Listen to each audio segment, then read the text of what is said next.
Olá, bem-vindos. Hoje a gente vai mergulhar numa ferramenta de pensamento que, olha, é super antiga, mas ao mesmo tempo parece que foi feita para os dias de hoje.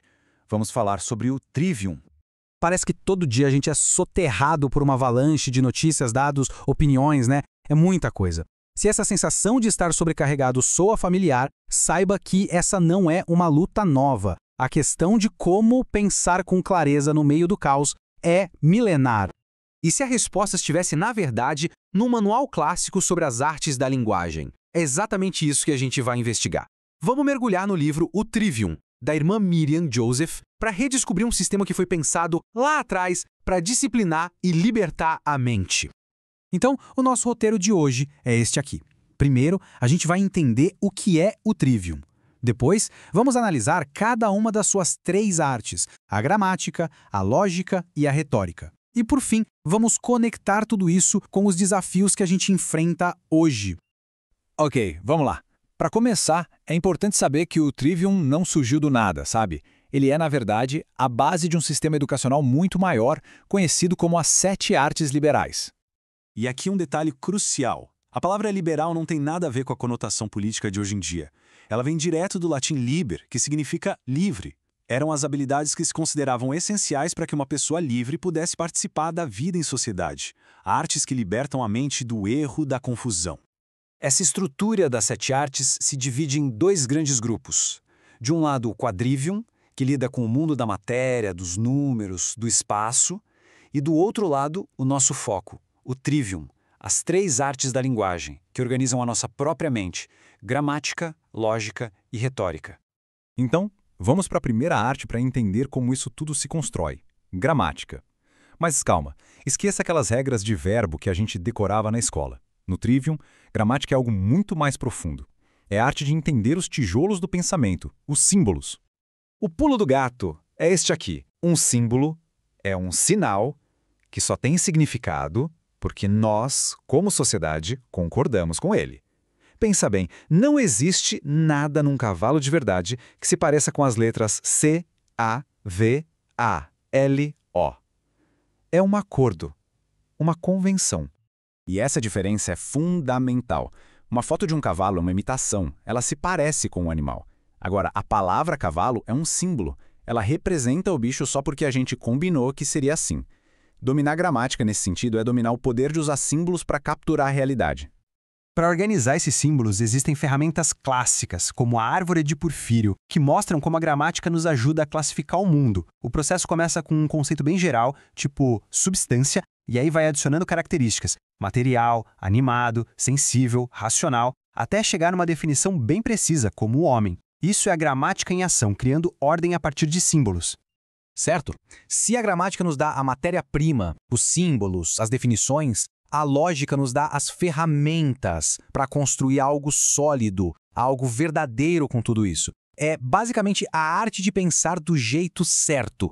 A pecinha fundamental da lógica é a proposição. É quando a gente pega nossos símbolos da gramática e organiza numa frase que afirma alguma coisa sobre o mundo. O céu é azul é uma proposição. Todos os círculos são quadrados? Também é. O ponto principal é que essa frase pode ser julgada como verdadeira ou falsa. Para analisar essas afirmações com rigor, a lógica clássica organiza tudo em formatos padrão. Esse sistema, que vem lá de Aristóteles, classifica as proposições em categorias, se são afirmativas ou negativas, universais ou particulares. Isso cria um método bem consistente para analisar a estrutura de um argumento e ver se ele é válido, tirando toda a ambiguidade da nossa linguagem do dia a dia.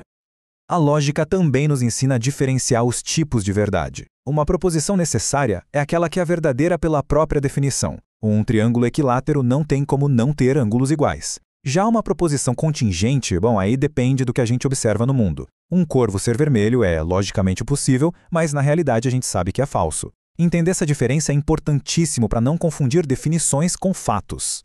Ok, então, a gente já coletou os materiais com a gramática e construiu uma estrutura firme com a lógica. E agora? Bom, agora vem a retórica. É a arte final, aquela que pega essa verdade bem construída na nossa mente e a transporta para a mente de outra pessoa. Uma ideia, por mais perfeita que seja do ponto de vista lógico, não serve para nada se ficar presa dentro da cabeça. A retórica, em sua forma clássica, não é sobre enganar ou manipular, é sobre apresentar a verdade de um jeito que seja claro, bonito e, acima de tudo, persuasivo, no melhor sentido da palavra. É fazer com que a verdade seja não só entendida, mas também sentida. O poder da retórica fica muito claro nesse famoso discurso do Marco Antônio. Ele não chega e fala, o Brutus é um mentiroso. Não. Em vez disso, ele usa a ironia. Ao ficar repetindo que Brutus é um homem honrado enquanto lista todas as coisas boas que César fez, ele faz com que a própria multidão chegue à conclusão. A lógica está ali, implícita, mas é a retórica que mexe com as pessoas. Isso é se comunicar com poder. Certo, então o ponto central é por que a gente deveria se importar com essas artes tão antigas hoje? A resposta é simples, porque as ferramentas para construir um pensamento claro são mais necessárias do que nunca. Na prática, é assim. Usamos a gramática para ler uma reportagem, identificar os termos principais, a estrutura. Usamos a lógica para avaliar se o argumento faz sentido ou se tem alguma falácia ali no meio. E usamos a retórica para explicar nosso ponto de vista para um colega de um jeito que convença. E essa é a grande sacada. O Trivium não é uma lista de matérias para estudar. É um processo, um sistema integrado. A gramática alimenta a lógica e a lógica dá substância para a retórica. Cada parte fortalece a outra, sabe? Forma um ciclo de pensamento e comunicação cada vez melhor. No final das contas, essa análise não é só acadêmica.